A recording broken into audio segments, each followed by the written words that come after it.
Hi, Lyndal Larkin. It's so fun to do this with you. Welcome to the Naked Truth. Thank you for being here.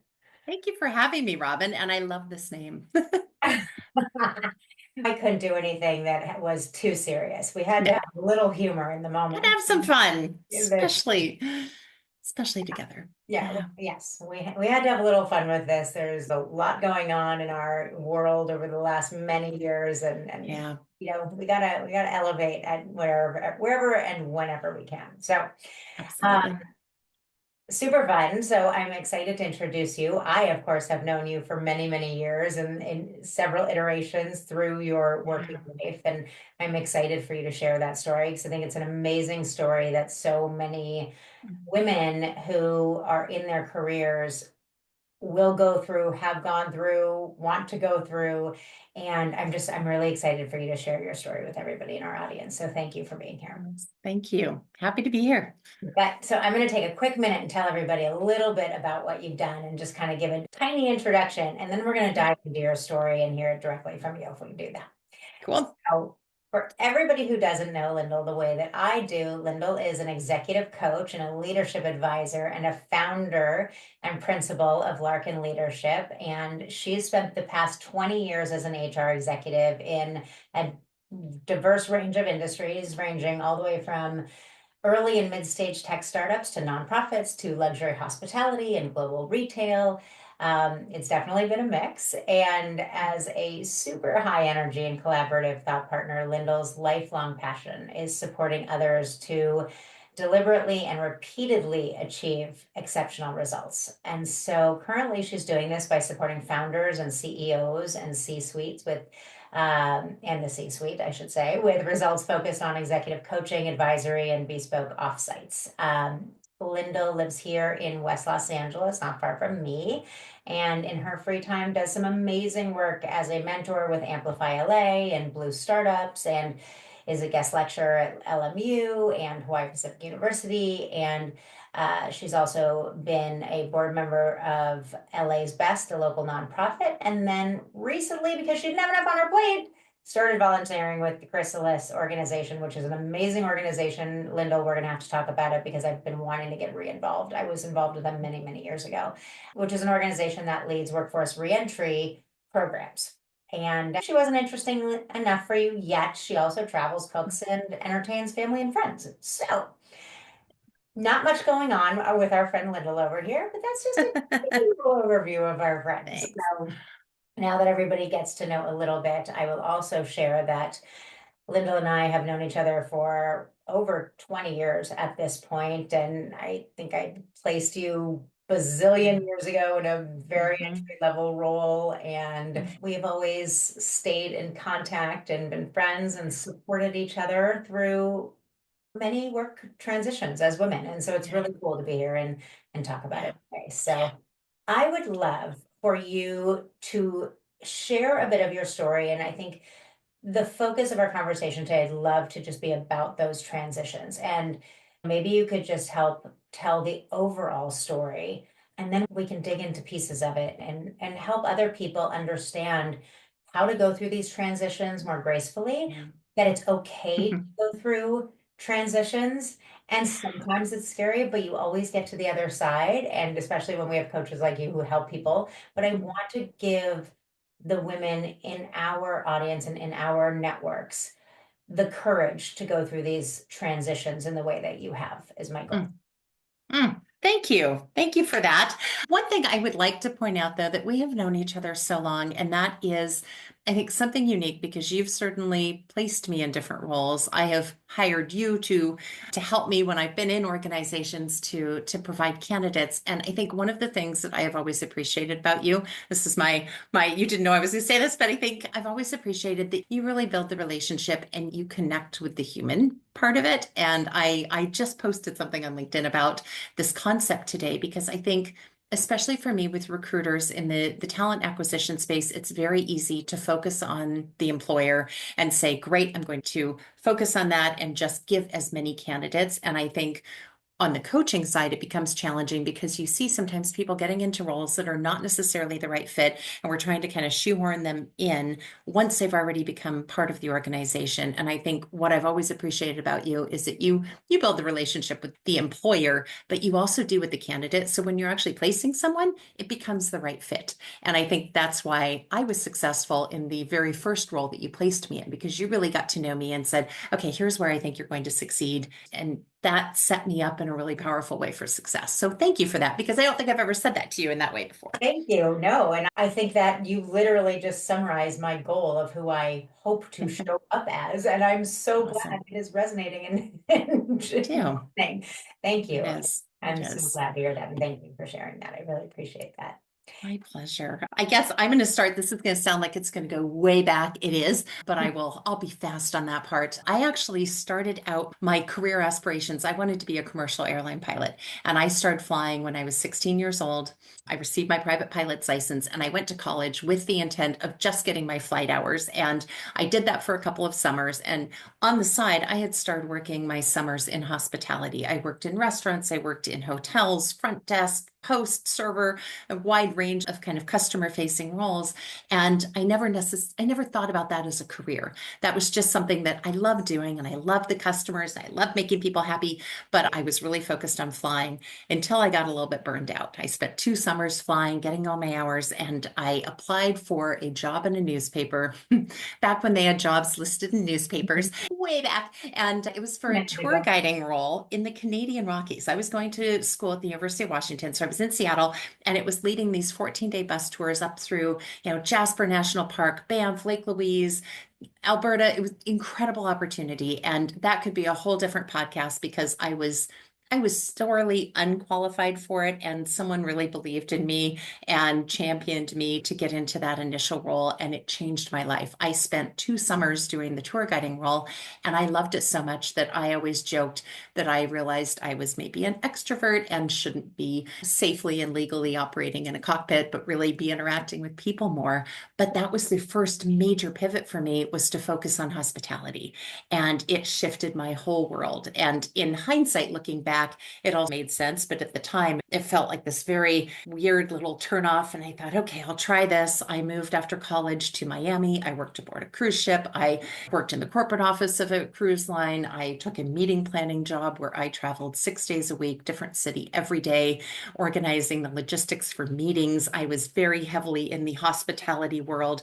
I eventually landed in Vancouver, Canada, with Fairmont Hotels, and was co-owning and operating a restaurant that wasn't yet profitable. So then found a day job as a hotel concierge, and I was technically part of the management team. So as part of the management team, we had to go to like the training program that HR put on. I didn't know what human resources was. I didn't know what learning and development was.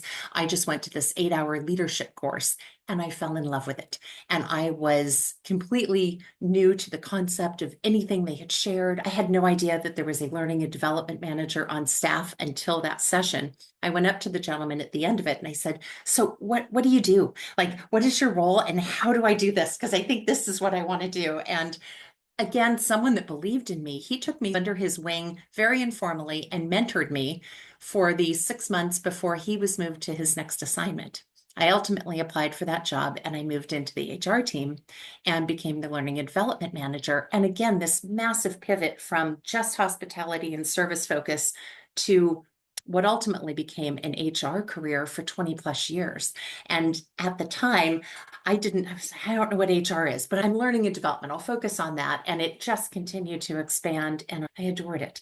And I spent the next 20 plus years really focused on building my work in that space, both on the L&D side as well as on the HR generalist. And I was working for consulting companies. I worked in-house. I joined Four Seasons. I ultimately joined a division of LVMH as the North America, which you are well aware of because that was about the point that we came together, and oversaw HR for North America. And it was an incredibly complex business and multinational retail. And I adored HR, but I had never thought 20 years before going to that training class that I would ever land there. There were multiple pivots within that. I got laid off at the September 11th turn, as many of us did in the learning and development and HR realm, and as completely made sense within the hospitality industry. But I took my severance package and I went and I did my coach training with the Coaches Training Institute. And at that point, I was in my late 20s and I thought, I am ready to launch my coaching business. I've got all the knowledge I need. Now I've got these new coaching skills. And the thing that kept me from doing it was my fear of business development. I was good at networking, but the idea of sales and selling to people was really icky, and I didn't know how to reconcile that. And that kept me from moving fully into the coaching. So I took my coaching skills and I applied it within the different organizations for the next many years. But I'm so glad that I didn't try to build my coaching business at that time, because I didn't have the scope. I didn't have the leadership experience. I didn't have I've been there. Yep. Been a senior executive, built an HR team out, then laid off everybody, all of the various things that we see leaders and that my clients are going through. I couldn't speak to that firsthand. And so I'm grateful that I didn't try to rush that process, Yeah. because I don't think I wouldn't have been ready really in hindsight. But at the time I felt very ready. Right. Yeah. And it's interesting, I think, in just hearing your story again. Obviously, I've been there for many parts of this story, but hearing it, it's paying attention to the things that come in front of you and that they are not accidental. And sometimes they feel so scary because it's change. And I know so many of us like to be in a career, or we love this company. And how long can I stay at this company? And if I don't want to leave this company unless I have another job, because that's going to be the path. But I think as so many people are learning for a multitude of reasons in the last 10, 15 years, is it's very rare to have those long tenured employment histories anymore, Yeah. like they did maybe when you and I started in the business. And that's a massive shift. And I think that is shifted for organizations expecting that, organizations understanding how resumes are written, understanding that they have to ask questions. Mm. But we could go on, and that could be an entire other conversation by itself. I'd be curious in this moment in time, what advice you could share about that, because you've made these transitions and in retrospect, they make sense. But sometimes Mhm. in the minute they don't, or maybe you didn't realize what was happening in the moment, but later you were able to say, oh, that's why it happened. Yes. I'm curious if, as people going through that, and as a coach, if you could share some advice and thoughts about what those moments of transition Mm. could be instead of just scary Yeah. or unwelcomed. What Mhm. else can Mhm. people, what's another way people can look at those moments of transition? I am such a fan of that type of question, because it's I think it's human nature that we want to stay where it is constant and comfortable. And I remember going back to getting laid off from after September 11th, I had opportunities to go back into the hotel operation. And I said, no, learning and development is where I want to stay. And there was not an opportunity to stay. It was fine. I had one of the senior leaders within the hotel I was working for that said, I think you're making the biggest mistake of your career. I think you're never going to get another L&D job like this. Good luck. And I had this kind of panic moment that I don't think I realized at the time, that I think that was the fear that was probably being projected onto me, someone else's perspective. Certainly my parents' generation, my parents had that perspective, right? You're leaving, but you're an amazing job. Yeah. And I'm looking for what's next. And I'm so glad I left. But that continued throughout my career. Every time I would make a transition, there was always someone. And I think it was that learning to acknowledge that there will always be someone that's going to champion you, but there's also likely someone in your world, and it might be a colleague, it might be a coworker, it might be someone that's very close to you that's going to have that, oh my gosh, you can't possibly, where are you going? And leave all this. And every single time it's been scary, it's been hard, and it's been amazing. And I think of going from the company that was the multinational retailer I adored, and I also knew it was time for more learning. And I knew that I was ready for that next challenge. And I moved into the tech space and into a startup. And one thing that I think you will probably be able to speak to even more so than me is that I think there's a tendency to believe that our business is so unique that there's no way that someone else could understand that hasn't worked in it. And the tech space is very much like that, but so is retail, so is hospitality, so is pharmaceutical. And I would say in most positions, certainly within the functions like a CFO, in the finance function, in the HR function, there are skill sets that are absolutely transferable. So it's also that opportunity for not only the employers, but for ourselves as potential job seekers to recognize and be able to position that to say, look at all of the things that are, this isn't an unknown step of, oh my gosh, how will I ever move into this type of industry? Yep, there's always going to be different pockets of types of individuals within the organization that there's perhaps the creative set that are maybe the designers, maybe they're on the tech side of the design, maybe they're on the retail and artistic side, maybe they're the culinary team in a hotel. Those roles may change, but there's always going to be a category of that. There's always going to be different. There's going to be the service side, the front line, the sales side, and recognizing where those skills and that knowledge is transferable for those that you're recruiting that are listening, but also for yourself and acknowledging that. And I think I've been very fortunate that I've had people, you being one of those people that have believed in me and championed those changes. But moving in and out of this multinational luxury conglomerate to a very small startup and being the first head of people and navigating that and saying, oh yeah, there's no policy for that, right? Oh, you offered someone a job, but don't we have a process for, oh, we don't have a process. That's me. Okay, let's set up a process was fabulous and terrifying and completely different than anything I had anticipated. And it was such a welcome change, that challenge. And that I talk a lot with my clients about the growth mentality, embracing that for ourselves, right? That there's always something to learn, there's always something to grow.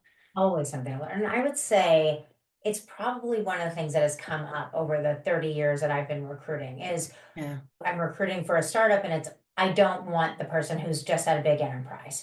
Or we're a big enterprise and I don't want somebody who's just at a small company. And I think there can be these finite must have, not have, da da da da da.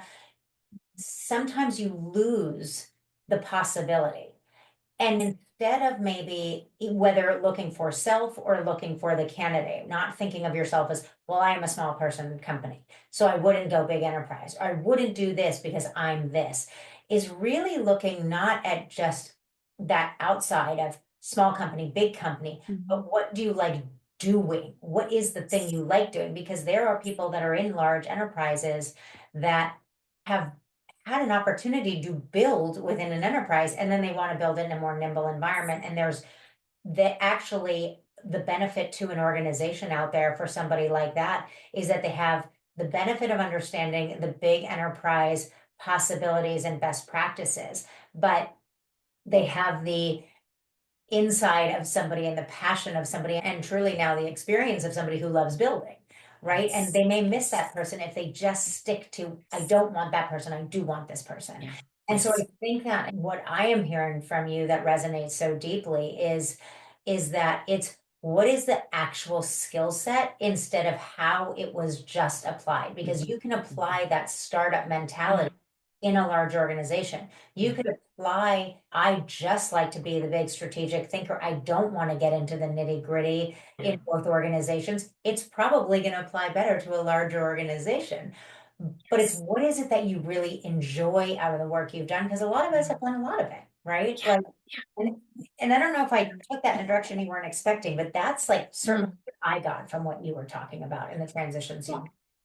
Yeah, I really appreciate that. And I think what it makes me think of is a really simplistic example that when I was working for Four Seasons Hotels and Resorts, they're an amazing company, but very structured in terms of the presentation, the uniform. At the time that I was working there, there were very strict grooming guidelines around length of hair and color of hair and length of nails and color of nails and size of earrings and no facial piercings. And some of the hotel companies have evolved. So I'm only speaking to what this was many years ago now, but we would often be asked to guest lecture at different university programs for hospitality. And we would talk about the idea of finding somewhere that felt like it was the fit for you. That if you were the person that had the piercings and the purple hair and the mohawk and wanted to wear that and express that in the workplace, then a conservative, buttoned up, polished professional hotel company might not be the place that's going to be the right fit for you. And thinking about what that means, because I think people would come out of these programs and go, oh, I absolutely want to be there. And I still think even at mid-career, at late career, we get these ideas in our heads, right? That we go, that's the kind of company I want to be at. And we don't connect it to the type of experience we're seeking to have, who we're seeking to be in that company. And I do a lot of work with clients around values and defining those values and saying, okay, so Robin, what's important to you to contribute in this next phase of your life, in this season? What are you looking to do with an organization? How do you want to spend your time?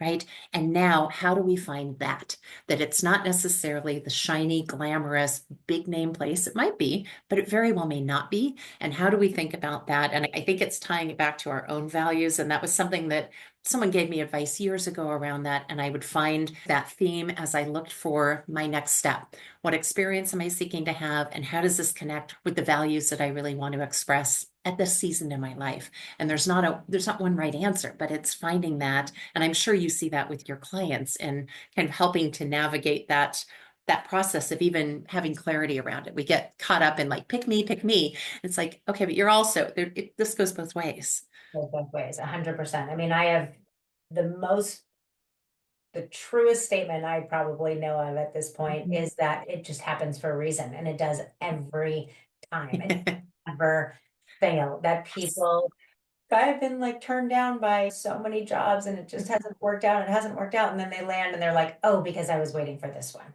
And it's so Yes. hard and it can be so tough in those waiting moments and painful. It can be painful, but Mhm. keeping that faith and then consistently reiterating what those values are. I'm a very values-based person as well. I mean, when I'm Mhm. interviewing people for clients, Sure. it's actually the whole concept behind for the executive search, which is looking at people on a different dimension. And it's, to me, it's, Mhm. can you do the job is a much simpler question than be the right fit for the job, because does it match with your values? Does it match with your goals in your life? Do you match with the goals of the business? Do you want Yes. to work a 70-hour week? Because if you don't, it doesn't mean you're not great at what you do. It just doesn't mean it's a match Right. with your value set at that. Mhm. Do you want to work on site 5 days a week? Do you want to work fully remotely? There are a lot of people who Yeah. don't want to work fully remotely either, because that's going to make them sad. That's a value Yes. set. So to me, I just think like a lot of what you're talking about too, when people are in these transitions, is getting a lot of clarity Yeah. around that value set, their truth. And I think one of the things is, as we mature in our careers, and whether people are listening to this earlier career or later career, it's just nice knowing, because you constantly iterate that. I also believe there's no mistakes made, right? You go in somewhere and maybe you're there for 6 months and it wasn't what you Mhm. thought it was. It's okay. Like, it's okay. In hindsight, I think some of my best, I don't think most of my best learning has come out of really difficult situations and jobs that weren't the best scenario, and all sorts of problematic scenarios with employees and a variety of different things, right? Those are the best learnings. And we try to avoid those. And yet those are what are creating our strength, our character, our resilience. Well, my bet is, and my thought is, that there's probably a lot of women who may tune into this and be mothers. And I think one of the things, just as a mother myself, when you say that, it's like, it was, as I mentioned to you, I was at this volleyball tournament all weekend with my daughter, and Yeah. there's so much angst when we lose. There's so much angst when you don't do your best in any setting, whether it's a corporate setting or on the volleyball court or whatever. But that lesson of learning the resiliency and understanding, like, the lesson isn't in whether you win or lose, whether it's the right job or the wrong job, whether you got Mhm. the job, didn't get the job. The lessons and the goals and the growth sit in all of those nuances in between of, Yeah. how did you handle the challenge? How did you resolve the challenge? How did you get Yeah. past the challenge, and what are you going to do with it next? So it's all the Mhm. journey, right? It's all the journey. That's such a great point, because I think I have noticed there was this transition for me, and it's age related, not maybe age determined, but there was a period where I generally was applying in my early 20s for entry level jobs. And so my likelihood of getting them was much better. So then when I finally got to a more senior role and I got declined, it was a big blow, right? I always get the job, but I'm supposed to get the job. Like these, all my friends are getting every job they apply. You apply for two and you get both and you decide which one. And it was a shift for me that I was sorely unprepared for. And it was this sort of recognition in hindsight of as you're applying for more senior roles, it's more competitive. And also, guess what? You might not be the right fit. It may not be the right fit for you. So it became this combination of recognizing the rejection is something that is normal and is often protection. And as you've just said, the meant to be piece of that is huge for me, but also that aspect of it goes both ways, that this just about please find any job that will take me. But as I think you're so effective at doing and understand so well, that it's also about finding that right fit. Is this the right fit for me? And recognizing that there are seasons of our lives, there are seasons within our careers. You're talking about the hours piece of that. And oh, I really want to be at that job. If this isn't the season, I have one client right now that has 3 small children at home and is feeling like this is the time to really push hard and go for this C-suite role. And all of these roles are excessive hours. And there's been this shift of kind of working through that and saying, okay, I'm not saying no forever. I'm saying no right now because in this next 5-year period, this is not the right time for me to work that many hours. I'm going to be angry. I'm going to be resentful, and I'm probably not going to be as effective in any of the aspects of my life that I want. And coming to peace with that and recognizing that there's choice on both sides of that, that it's not just, I'm going to apply for everything and take everything and be so grateful for it. Yeah, great. But it goes both ways. And defining that for yourself is a really key piece, I think. I could talk to you for 4 hours, but I want to be conscious of the time. So I'm going to ask you this one last question because I think we can pull this together here. We were talking about how making these decisions, and especially in this climate, and there is this thought by many right now that, oh my God, every job I apply to or every job I'm considered to, there's like a million candidates. And you and I were talking about how to maybe look at that differently. And I feel like it would be so helpful if maybe you shared your perspective that you had shared with me the other day on a different lens to look at that through. Of yes, there are a lot of people applying, and maybe those are a lot of job bots applying. Yeah. But, Mm-hmm. and so what can people do? How can somebody shift the mindset or shift their approach or whatever piece of advice you want to share on that? Hard to distill it to a few, quite honestly. So I think there's one piece of that of recognizing there is a quality versus quantity and that daunting feeling. And I think even sometimes for employers saying, oh my gosh, I've got 1,000 applicants for this job. How many of those are actually qualified for the job? Then how many of those are actually the right fit? And utilizing the resources and the tools out there to distill that down is one piece of it for an employer. But I think there's that piece for those that are job seeking right now to acknowledge that it's not necessarily a numbers game. It's being much more thoughtful and deliberate about it. It's getting clear on the type of organization you want to be in, the type of role you want to be in, and it's targeting those in a really thoughtful, deliberate manner that is through networking. And I think networking sometimes gets a bad rap. I think there's this salesy perspective or, oh, I've got to go to these events and schmooze. And I would really caution or invite the listeners to think differently about what that means. Networking is about building relationships. It's about connecting. And it's much more than saying, oh my gosh, you've got a job right now, Robin, and you work in this amazing company. So I'm going to become your best friend. Can I take you to lunch? I used to laugh because there were vendors that would show up when I was in-house and they felt that the like kind of traditional way to get in front of you is to bring food. And I worked for a food company at one point. We had unlimited food present in our office kitchen. And yet these vendors would show up, but I've brought 3 dozen bagels and 9 kinds of cream cheese. And you go, great. So we've got bagels over there and we've got this and we've got that. And that's not, but you don't want the bagels. And so I think it's modifying what it is that we're doing and really, in short, customizing it, right? Saying this is the type of organization I want to be in. Where are these people? Where are the events that I can start to talk to and get to know people and showcase myself? I don't believe that jobs, I believe it is difficult to get a job by simply applying on a website and hoping that AI, a bot, a recruiter somewhere is reading that. I think it is partnering with, and I would say that for an employer as well, in my experience. I'm not sure that's the best use, and that's up to the resource allocation and how that gets managed. But I think there's also it's a shift for me about that quantity and just saying, if I'm a job hunter, I'm just going to go apply for everything. And oh, I feel so good today because I applied for 100 jobs. Yes. Okay. But were those jobs I wanted? Am I targeting the right audience? Am I targeting the right organization? Am I leveraging my network?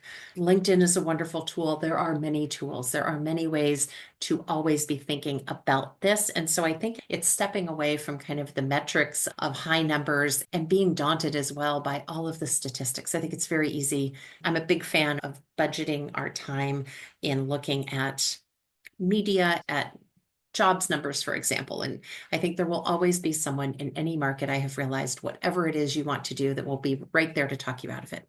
Oh, Robin, you're starting your own business. You should never. This is a horrible time. Might be. I started my practice at the beginning of the pandemic, inadvertently, completely separate. But it turns out that the week that I actually launched my business was the week that Los Angeles went into the lockdown. And all of my conversations completely halted. And people were going, "You chose to launch it at the start of the pandemic." No, it was 6 months ago, but this is the official launch. I had never anticipated that.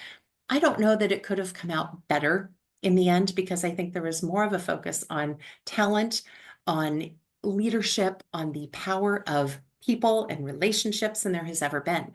And so there's that emphasis on, how do we get really effective? We're lean and mean. How do we make this team as effective, as high trust, as high collaboration and results driven as we possibly can in this climate?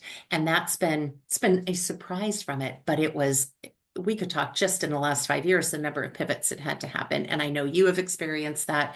So I think it's stepping away from the noise around that and focusing on and getting really clear on what it is that somebody really is desiring, and trusting that there are going to be those opportunities. Those roles are out there. They Yeah. absolutely are, and they always are. Yep. I think there is so much truth in this in so many different directions, not just in applying to the job, but there's so much conversation about AI and the bots and the technology and how it's changing. And there's now 500 different ways to show up in somebody's inbox and LinkedIn and direct. And I think a lot of this is going to be shifting back to, and it resonates with what you're saying, is it's back to the relationships. It's back to getting back in person. It's back to talking to people. It's getting back to the phone conversations and calling people and doing things a little differently, because there's too much technology out there sometimes. 100% agree. It is our best friend. It is wonderful. We can use it, but I think people need to remember that we can't hide behind it. Yeah, I couldn't agree more.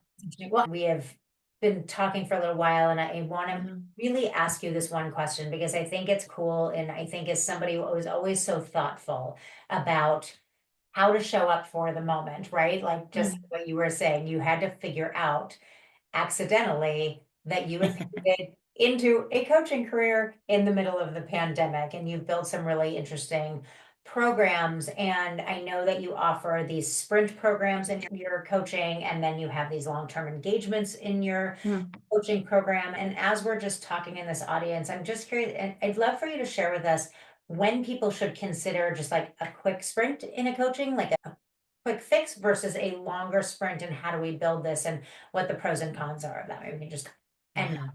Yeah, I'll try to, because I could talk about that for hours, but We typically can have to do 10 more podcasts and talk then about everything like first. 1, 2, 3, 4, and 5. I think the short-term sprints are generally 90 days to 6 months. And those are really focused on a very specific challenge. So it might be someone who's received a promotion that needs to get up to speed from a leadership standpoint, a very specific business challenge, a company that might be in the process of an acquisition, and there's some presentation components of that. But we generally select, I'd say, 3 to 5 core leadership competencies that get really emphasized, and those are the focus areas. When we look at the longer term relationships, and it's more about the sustained change. And the longer relationships, I have clients that I've worked with for 3+ years, and they are the high performers, generally C-suite, that are looking at behavioral change, that are looking at mindset shifts, that are looking at really lasting transformation. And I am not a runner, but I would liken it to training for a 5K and saying, here's what I need to get. Just to clarify, in case this is, I know I'm not a runner, but I would liken it to maybe training for a 5K. saying, great, here's what I need to do. Here's what I'm looking to perfect.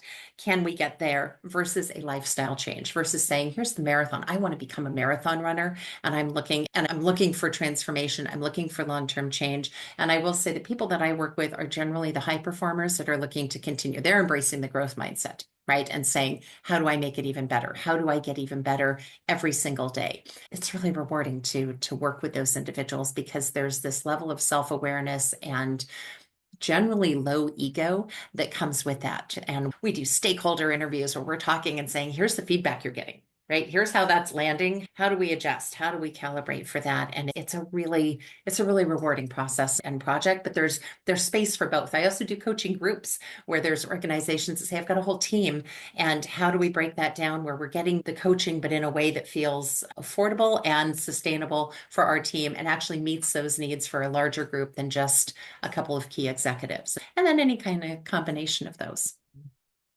I think that group coaching is so interesting. Again, coming off a weekend where I was with a group of people that had to work as a team through a lot, even though they're much younger than us. It was interesting. And there were so many opportunities for coaching. And when one person is off and one person is not meeting the expectation, or one person is incredibly frustrated, but there's 14 others, and how that impacts and how do you shift the communication?